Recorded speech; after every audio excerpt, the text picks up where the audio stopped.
தனுசு ராசி அன்பர்களே, தனுசு ராசி அன்பர்களுக்கு இந்த 12 நாட்கள் வாழ்க்கையில் ஒரு மறக்க முடியாத ஒரு நாட்களாக அமையறதுக்கான வாய்ப்புகள் அதிகமாகவே இருக்குங்க. இதில் 2 தரப்பினராக பிரிக்கலாம். ஒருத்தர் ஒரு 75% நன்மைகள் அப்படின்னு சொல்லலாம். இன்னொருத்தருக்கு ஒரு 25% வந்து கொஞ்சம் ஒரு எப்படி சொல்கிறது, சமநிலையாக இருக்கும். ரொம்ப ஒரு பாதிப்பு இல்லாமல், ரொம்ப ஒரு பெரிய நன்மை இல்லாமல் ஒரு சமநிலையாக இருக்கும். இந்த 75% நன்மைகள் தரக்கூடியவர்களுக்கு சின்ன சின்ன தடைகளும் ஏற்படுறதுக்கான வாய்ப்புகள் இருக்குது. அந்த தடைகளை தவிர்ப்பதற்கான ஒரு முக்கியமான பரிகாரம் இந்த வீடியோவில் சொல்ல போகிறேன். அது எளிமையான பரிகாரமாக தான் இருக்கும். அது கண்டிப்பாக வீடியோவில் ஸ்கிப் பண்ணாமல் பாருங்கள். அதே மாதிரி நிறைய பேர் தனிப்படையான ஜோதிடம் பார்க்கணும் அப்படின்னு ஆசைப்பட்டீங்க. உங்களுடைய ஃபோன் நம்பர் கீழே நீங்கள் வந்து ஃபோன் நம்பர் கொடுத்துருப்போம். ஸோ அந்த நம்பருக்கு நீங்கள் வந்து ஃபோன் பண்ணி ஜஸ்ட் உங்களுடைய பிறந்த தேதி, பிறந்த நேரம், பிறந்த ஊர் சொன்னீங்க அப்படின்னா போதுமானது. அடுத்து நீங்கள் என்ன பண்ணணும், இப்போ உங்களுக்கு என்ன நடந்துகிட்ருக்கு, உங்களோட ஃபேமிலி பேக்ரவுண்ட்லேருந்து எல்லாமே அக்குவே ராணி வேறு வந்து சொல்லிடுவாங்க.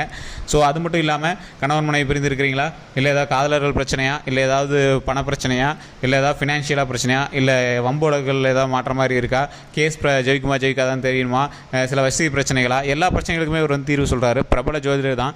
நிறைய ஆக்டர்ஸுமே அவங்களோட திறமைக்கேற்ப, அவங்களோட வளர்ச்சிக்கேற்ப இது எப்படி நடக்கும், என்ன நடக்கும் அப்படிங்கிறது எல்லாமே வந்து அவர்கிட்ட கேட்டு தெரிஞ்சுக்கிறாங்க. உங்களுக்கு வேணும் அப்படின்னா நீங்கள் வந்து கீழே இருக்கிற கான்டாக்ட் நம்பருக்கு ஜஸ்ட் ஃபோன் பண்ணி நீங்கள் வந்து உங்களோட ப்ராப்ளத்தை சால்வ் பண்ணிக்கலாம்.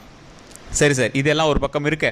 இப்போ இந்த தனுசு ராசியை பொறுத்த வரைக்கும் வாழ்நாளில் மறக்க முடியாத ஒரு 12 நாட்களாக வரக்கூடிய நாட்கள் அமையறதுக்கான வாய்ப்புகள் அதிகமாகவே இருக்குங்க. தங்களோட வளர்ச்சியை கண்டு மற்றவர்கள் பொறாமைப்படக்கூடிய ஒரு நேரமாக கடந்த ஒரு 3 மாத காலம் இருந்திருக்கும். அது மட்டும் இல்லாமல் கடந்த ஒரு 3 வருட காலத்தில் நீங்கள் படாத கஷ்டம் கிடையாது. பிடிக்காத வாழ்க்கை, பிடிக்காத இடம், பிடிக்காத மாற்றங்கள், நிறைய விஷயங்களில் சந்திச்சிருப்பீங்க. அதற்கு பிறகு உங்களுக்கு ஒரு மகிழ்ச்சியை தரக்கூடிய விஷயமாக சில மருத்துவ ரீதியாக சில பிரச்சனைகள் இருந்தது எல்லாமே கொஞ்சம் சால்வ் ஆகிருக்கும். அதனால் குழந்தை இல்லாதவங்களுக்கு குழந்தை பிறந்திருக்கும், திருமணம் ஆகாதவங்க திருமணம் ஆகிருக்கும், சொத்து வாங்குறீங்க சொத்து வாங்கியிருப்பீங்க, வீடு கட்டுறீங்க வீடு கட்டியிருப்பீங்க, நிலம் வாங்குறீங்க நிலம் வாங்கியிருப்பீங்க, அதே மாதிரி வண்டி வாகனங்கள் வாங்குறீங்க வண்டி வாகனங்கள் வாங்கியிருப்பீங்க, கார் வாங்குறீங்க கார் வாங்கியிருப்பீங்க. ஸோ இந்த மாதிரி நிறைய விஷயங்கள் வந்து உங்களோட லைஃப்பில் நடந்திருக்கும். கடனில் நடந்ததோ ஏதோ ஒன்று, ஆனால் உங்களுக்கு வந்து அது பொருளாக வந்து மாறி இருக்கும். ஆனால் சில கடன் பிரச்சனைகள் உங்களுக்கு இருந்துகிட்டே தான் இருக்கும். ஃபினான்ஷியலாகவும் சில பிரச்சனைகள் இருந்துகிட்டே தான் இருக்கும். அதே மாதிரி ஃபேமிலி ரீதியாக உங்களுக்கு குடும்பத்தில் பெரியவங்க இருக்காங்க பார்த்தீங்களா, அவங்களுக்கு வந்து உடல் ரீதியான உபாதைகள் கொஞ்சம் அதிகமாக இருக்கிறதுக்கான வாய்ப்புகள் அதிகமாகவே இருக்குது. அதற்காக நீங்கள் செலவுகளும் அதிகமாக பண்ணியிருப்பீங்க.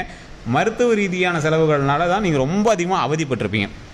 பெரியவங்க இருக்காங்க, அக்கா தங்கச்சிங்க இருக்காங்க, குழந்தைங்களில் நீங்கள் வந்து அதிகமாக மருத்துவ ரீதியான செலவுகள் அதிகமாக பண்ணியிருப்பீங்க. உங்களுக்கே கடந்த வருடங்களில் கண்டிப்பாக ஒரு மருத்துவ ரீதியான செலவுகள் பண்ணியிருப்பீங்க. மினிமம் ஒரு 3 அல்லது 4 நாட்கள் நீங்கள் வந்து ஹாஸ்பிட்டலில் இருந்து தான் நீங்கள் வந்து எல்லாமே பார்த்துட்டு வந்திருப்பீங்க. அது மட்டும் இல்லாமல் இந்த ராசினரை பொறுத்த வரைக்கும், தனுசு ராசியை பொறுத்த வரைக்கும் வாழ்நாளில் வளரக்கூடிய ஒரு ராசியில் ஒரு முக்கியமான ராசி இது. ஒரு பிறந்தாங்க வாழ்ந்தாங்க அவங்க போட்டு போனாங்கலாம் இருக்கவே இருக்காது. இந்த ராசினால தான் மற்றவங்க வாழ்ந்த மாதிரி இருக்கும். இந்த ராசினால தான் நிறைய பேருக்கு முன்னேற்றங்கள் இருந்த மாதிரி இருக்கும். இந்த ராசினால தான் அவங்களோட குடும்பம் வளர்ந்த மாதிரி இருக்கும். இந்த ராசினால தான் நிறைய நண்பர்களுக்கு நல்ல உறுதுணைகள் கிடைச்ச மாதிரி இருக்கும். இந்த நிறைய நண்பர்களுக்கு வாழ்க்கையில் முன்னேறுவதற்கு உதவிகரமாக இருந்த ஒரு முக்கியமான ராசியாக இந்த தனுசு ராசி இருக்கும். நண்பர்களுக்கு ஒரு ப்ளஸ் பாயிண்ட் இந்த தனுசு ராசி. அதே மாதிரி இந்த தனுசு ராசியை பொறுத்த வரைக்கும் சில நெகட்டிவ் பண்புகளும் இருக்குது. தேவையான நேரத்தில் வச்சுக்காங்க, தேவையெல்லாம் விட்டுருவாங்க. அவங்க போய்ட்டு வேலையை பார்த்து போயிட்டே இருப்பாங்க. எதையுமே பெருசாக எடுத்துக்க மாட்டாங்க. மைண்டில் குழப்பிட்டு இருப்பாங்களே தவிர மற்ற விஷயங்கள் எதுவுமே பெருசாகவே எடுத்துக்க மாட்டாங்க. டக்குன்னு தட்டிட்டு போயிட்டே இருப்பாங்க. இது மட்டும் இல்லாமல் இந்த ராசினருக்கு ஒரு மிகப்பெரிய யோகம் ஒன்று இருக்குங்க. என்ன அப்படின்னு கேட்டிங்கன்னா, இவங்க நினச்சது இவங்க பாட்டு ஸ்பாட்டில் நடத்திட்டு போயிட்டே இருப்பாங்க. ஆனால் எந்த ஒரு விஷயம் தேவையில்லையோ அதை வந்து மெயினாக பண்ணிடுவாங்க. எது தேவையோ அதை வந்து கண்டுக்கவே மாட்டாங்க. அதனாலேயே இவங்க வந்து நிறைய சிக்கல்களை சந்திச்சிருப்பாங்க. எல்லா ரீதியான இடங்களிலும் சமாளிக்கக்கூடிய திறன் இந்த தனுசு ராசிக்கு இருக்குது. இது உண்மை எப்படின்னா மறக்காம கமெண்ட் செக்ஷனில் பதிவிடுங்க. இந்த தனுசு ராசிக்கு வரக்கூடிய 12 நாட்களில் நீங்கள் நினச்சதை நடத்தக்கூடிய ஒரு முக்கியமான ஒரு காலகட்டமாக அமைஞ்சிருக்கு. என்ன சார் நினச்சது நடத்தக்கூடிய காலகட்டம் அப்படின்னு பார்த்தீங்கன்னா, உங்களுடைய லைஃப்பில் நீங்கள் முன்னேறுவதற்கு ஒரு முதல் படிக்கட்டு எடுத்து வைப்பீங்க பார்த்தீங்களா, அந்த படிக்கட்டு இன்றிலிருந்து ஆரம்பம் அப்படின்னு சொல்லலாம். அந்த படிக்கட்டில் நீங்கள் வைக்கக்கூடிய முதல் ஸ்டெப் அப்போ சின்ன சின்ன தரங்களுக்கு கண்டிப்பாக ஏற்பட்டிருக்கும். இப்போ நீங்கள் தொழில் இல்லாமல் வீட்டில் இருந்திருப்பீங்க, ஏதோ ஒரு வருமானம் இல்லாமல் வீட்டில் இருப்பீங்க. இல்லை தொழில் இருக்குது சார், ஆனால் ஏதோ ஒரு காரணத்தினால நான் வந்து லீவில் இருக்கேன் சார். தொழில் இருக்குது சார், ஆனால் ஏதோ ஒரு சின்ன தடையினால் ப்ராப்ளம் ஆகிடுச்சு சார். வேறு இடத்துல ட்ரான்ஸ்ஃபர் கேட்டால் வேலை இது பண்ணி விட்டாங்க. வேலையில் என்னன்னே தெரியல சார், அவங்களே வேலையை விட்டு அனுப்பிச்சி விட்டாங்க. இந்த மாதிரி நிறைய விஷயங்கள்லாம் உங்களுக்கு வந்து நடந்திருக்கும். ஸோ இந்த மாதிரி காலகட்டத்தில் அடுத்து ஒரு விஷயம் ஆரம்பிக்கலாம் அப்படின்னு நீங்கள் வந்து ஆரம்பிக்கக்கூடிய ஒரு காலகட்டம் இது.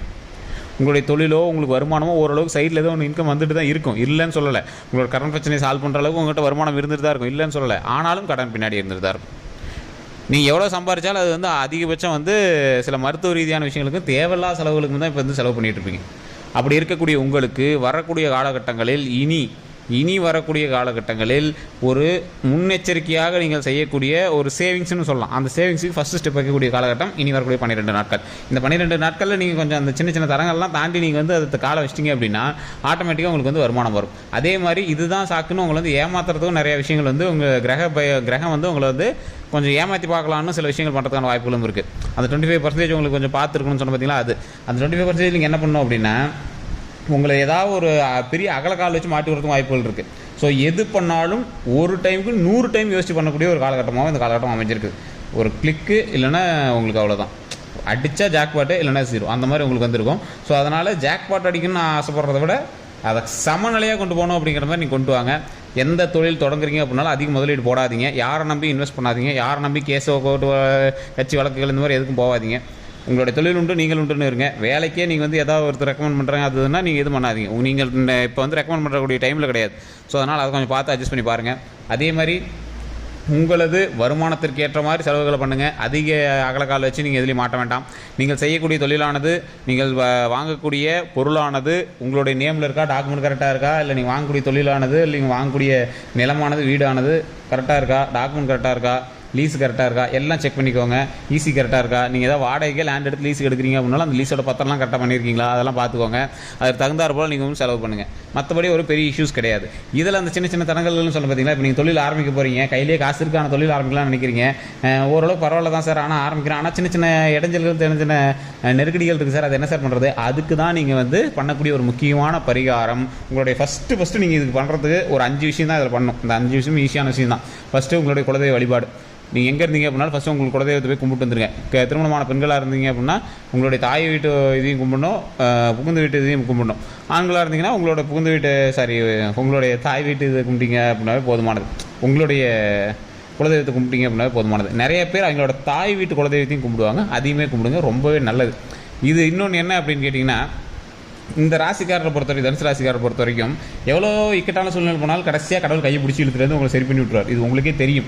ஏதோ ஒரு தெய்வீக சம்மந்தப்பட்ட ஒரு விஷயத்தில் தான் உங்களோட ஃபேமிலி இருக்கும். இந்த தனுசு ராசியை பொறுத்த வரைக்கும் ஏதோ ஒரு விஷயத்தினால, ஒரு டிவோஷனல் சம்மந்தப்பட்ட ஒரு விஷயத்தில் உங்களோட ஃபேமிலியில் உங்களோட தாய் தந்தையரோ இல்லை உங்களோட தாத்தா பாட்டியோ இல்லை உங்களோட அண்ணன் தங்கச்சி ஏதாவது ஒரு விஷயத்தில் டிவோஷனல் சம்மந்தப்பட்ட விஷயத்தில் இருப்பீங்க. ஆனால் நீங்கள் வந்து வேறு மாதிரி இருப்பீங்க, அதில் வந்து கொஞ்சம் வேரியேஷனாக இருப்பீங்க, ஆனால் ஒரு கிராமத்தால் தான் இருப்பீங்க. ஸோ இந்த மாதிரி இருக்கக்கூடிய ராசிக்காரர்கள் உங்களுக்கு ஒரு முக்கியமான பரிகாரம் அப்படின்னா ஃபஸ்ட்டு மேட்ரு நீங்கள் குலதெய்வ வழிபாடு பண்ணிவிட்டு ஒரு எலுமிச்சம்பழம், 2வது பாயிண்ட்டு அங்கேருந்து எலுமிச்சம்பழம் எடுத்துகிட்டு வந்து வீட்டில் வச்சு எப்பயுமே பூஜை பண்ணிவிட்டு அந்த எலுமிச்சம்பழம் வாடுறதுக்குள்ளே மறுபடியும் அடுத்த தடவை குலதெய்வ கோயிலுக்கு போயிட்டு வந்துருக்கேன் இந்த 12 நாட்களில். ஸோ அந்த 12 நாட்கள் மட்டும் இல்லாமல் நீங்கள் அடிக்கடி இதை பண்ணிங்க அப்படின்னா உங்களுக்கு மிகப்பெரிய நன்மை உண்டு. இது வந்து 2வது பாயிண்ட் எலுமிச்சம்பழமா. 3வது பாயிண்ட்டு ஒரு 10 பேருக்காவது அன்னதானம் பண்ணுங்கள். அன்னதானம்னா பெருசாக பண்ணோம் அப்படிலாம் கிடையாது. தயிர் சாதமோ எலுமிச்சை சாதமோ புளி சாதமோ நீங்கள் ஒரு கப்பில் கூட கலரி ஒரு சின்ன பக்கெட் மாதிரி இதில் கலரி அது ஒரு 4-5 பேருக்கு வந்து கொடுத்தீங்க அப்படின்னா ரொம்பவே நல்லது. இது 3வது. 4, 5 நீங்கள் பண்ணக்கூடிய ஒரு மிகப்பெரிய விஷயமானது முடிஞ்ச அளவுக்கு திருப்பதி வழிபாடு நீங்கள் ஒரு டைம் பண்ணிவிட்டு வாங்க. திருப்பதிக்கு நீங்கள் போய் வணங்கிட்டு வாங்க. இல்லை சார் திருப்பதிக்கு உங்களால் போக முடியல அப்படிங்கிறவங்க பக்கத்தில் இருக்கக்கூடிய பெருமாள் கோவிலையாவது போய் வழிபாடு பண்ணுங்கள். அந்த இடத்துல போய் நீங்கள் நிற்கும் போது ஓம் ஸ்ரீ ஏழுமலையானே போற்றி, ஓம் ஸ்ரீ ஏழுமலையானே போற்றி, ஓம் ஸ்ரீ ஏழுமலையானே போற்றி அப்படின்னு சொல்லுங்கள். ஓம் அப்படிங்கிறது பிரபஞ்ச வார்த்தை, ஸ்ரீங்கிறது மரியாதைக்குரியான வார்த்தை, வெங்கடேஸ்வர அப்படிங்கிறது பெருமாளுடைய வார்த்தை, அது 7 மலை கொண்டவன் ஏழுமலையான். ஸோ அதனால் ஏழுமலையானே போற்றி அப்படின்னு நீங்கள் வந்து வணங்குங்க. ஃபினான்ஷியல் ரீதியான எல்லா பிரச்சனைகளும் சால்வ் ஆகிடும். ஸோ இது வந்து 5வது பாயிண்ட்டு. ஸோ ஃபஸ்ட்லேருந்து நான் சொன்ன ஞாபகம் வச்சுக்கோங்க. ஃபஸ்ட்டு பாயிண்ட் உங்களோட குலதெய்வ வழிபாடு, 2வது பாயிண்ட் உங்களோட குலதெய்வத்திலிருந்து எலுமிச்சம்பழத்தை எடுத்து வச்சு வழிபடணும். 3வது பாயிண்ட்டு நீங்கள் வந்து எல்லாத்துக்கும் ஒரு 10 பேருக்காவது அன்னதானம் பண்ணணும் அப்படிங்கிறது. 4வது பாயிண்ட்டு முடிஞ்சால் ஏழுமலையான் கோயிலுக்கு போயிட்டு வாங்க. திருப்பதி ஏழுமலையான் கோயிலுக்கு அப்படின்னா பக்கத்தில் கூடிய பெருமாள் கோயிலையோ வழிபடுங்க. சனிக்கிழமை நாட்கள்லையோ இல்லை மற்ற நாட்கள் நீங்கள் வழிபடுங்கன்னா ரொம்பவே சிறப்பு. 5வது பாயிண்ட்டு அங்கே இருந்து ஓம் ஸ்ரீ ஏழுமலையானே போற்றி அப்படின்னு 7 டைமோ 3 டைமோ 11 டைமோ உங்களால் எத்தனை டைம் சொல்ல முடியுதோ அத்தனை டைம் மனதார சொல்லிவிட்டு உங்களுக்கு என்ன தேவையோ அதை வந்து வேண்டிட்டு வாங்க. இதுதான் உங்களுக்கு செய்யக்கூடிய ஒரு மிகப்பெரிய நன்மையாக இனி வரக்கூடிய காலகட்டங்களில் அமைய போதுங்க. ஸோ இது மட்டும் இல்லாமல் நீங்கள் இன்னும் எனக்கு ஸ்பெஷலாக இருக்கும் அந்த 12 நாட்கள் அந்த தடைகள்லாம் எதுவுமே இருக்கக்கூடாது, பிரச்சனையே வரக்கூடாது அப்படின்னா எந்த கோயிலுக்கு போனீங்க அப்படின்னாலும் தட்சிணாமூர்த்தின்னு ஒருத்தர் இருப்பார். அந்த தட்சிணாமூர்த்திக்கு முன்னாடி போய் நின்று நெய் விளக்கு ஏற்றி தீபம் ஏற்றி எந்த தடைகளும் வராமல் எங்களை காப்பாற்று கடவுளே அப்படின்னு வணங்கிட்டு வாங்க. அந்த தட்சிணாமூர்த்தி வந்து தடைகளை நிவர்த்தி செய்வதற்காகவே இருக்கவர். ஸோ அவர்கிட்ட கொண்டக்கடலை மலையோ இல்லை கொண்டக்கடலை சுண்டலோ வச்சு வழிபட்டு 2 நெய் விளக்கு ஏற்றி நீங்கள் தலையை நிமிர்ந்து இது பண்ணக்கூடாது. அப்படியே பணிவாக ரைட் சைடில் நின்னோ இல்லை நேரில் நின்னோ. எல்லா கோயில்கள்லையுமே கடவுள் வந்து நேராக நின்று வழிபடக்கூடாதுவாங்க. தட்சிணாமூர்த்திட்டு மட்டும் தட்சிணாமூர்த்தி கொஞ்சம் உயரமான இடத்துல இருப்பார். அந்த கோயிலை சுற்றி வரும்போது உயரமான இடத்துல இருப்பார். தலையை இப்படி நிமிர்ந்து இப்படி கையை ஏந்தி முதுவை வணங்கி கும்பிடணும். அவருடைய ஃபேஸை பார்த்து, ஏன்னா அவரே வந்து மேலே தான் பார்த்துட்ருப்பார், அவர் ஃபேஸை பார்த்த மாதிரி தலையை வணங்கி கும்பிடணும். கும்பிட்டு அந்த இறைவன்கிட்ட அருளை பெற்றுட்டு வரணும். அதுதான் வந்து ஒரு முக்கியமான விஷயமா அந்த இடத்துல கருதப்படுது. அது மட்டும் இல்லாமல் தட்சிணாமூர்த்தி நிறைய பிரச்சனைகள் சொல்யூஷன் கொடுப்பார். குழந்தை இல்லாதவங்களுக்கு குழந்தை வரம் கொடுப்பதற்கு மிகப்பெரிய ஒரு தடைகளை எல்லாத்தையும் சால்வ் பண்ணக்கூடியவர் தட்சிணாமூர்த்தி. திருமணம் ஆகாதவங்களுக்கு திருமண தடைகளை சால்வ் பண்ணக்கூடியவர் தட்சிணாமூர்த்தி. தொழில் ரீதியான பிரச்சனைகள் தடைகளை சால்வ் பண்ணக்கூடியவர் தட்சிணாமூர்த்தி. இந்த மாதிரி எல்லா வகையான தடைகளும் சொல்யூஷன் கொடுக்கக்கூடியவர் தட்சிணாமூர்த்தி. தட்சிணாமூர்த்தி தடைகளை விளக்கிட்டார் அப்படின்னா நீங்கள் கோயிலை சுற்றி வரும்போது ஒவ்வொரு சாமிகிட்டையாக நீங்கள் வந்து வேண்டிகிட்டே இந்த பிரச்சனையெல்லாம் சால்வ் பண்ணிக்கூட, இதில் வருமானத்தை கூட, நீண்ட ஆயுள் கூட, உடல் ஆரோக்கியத்துக்கு, மன வலிமை கூட, வம்சத்தை வளர்த்துக்கூடிய, இது எல்லாமே நம்ம வந்து வேண்டிகிட்டெல்லாம் செல்வ செழிப்போடு நம்ம வந்து வாழலாம். ஸோ இதுதான் வந்து கடவுள் கொடுக்குறது நமக்கு. ஸோ இதுதான் வந்து முக்கியமான ஒரு விஷயமா இந்த வீடியோவில் நம்ம சொல்லியிருக்கோம். இந்த 12 நாட்கள் இது கண்டிப்பாக பண்ணுங்கள். இதை பண்ணிவிட்டு உங்களுடைய கருத்துக்கள் எதுவும் இருந்தாலும் கமெண்ட் செக்ஷனில் பதிவிடுங்க. நம்ம வீடியோ பிடிச்சிருந்தால் லைக் பண்ணுங்கள், உங்களோட நண்பர்களுக்கு பகிருங்க. இது ஃபேஸ்புக்கில் பார்த்தீங்கன்னா ஃபாலோ பண்ணிக்கோங்க, யூடியூப்பில் பார்த்தீங்கன்னா சப்ஸ்கிரைப் பண்ணிட்டு பெல் பட்டனை ப்ரெஸ் பண்ணிக்கோங்க, அதில் ஆல் அப்படின்னு கிளிக் பண்ணிக்கோங்க.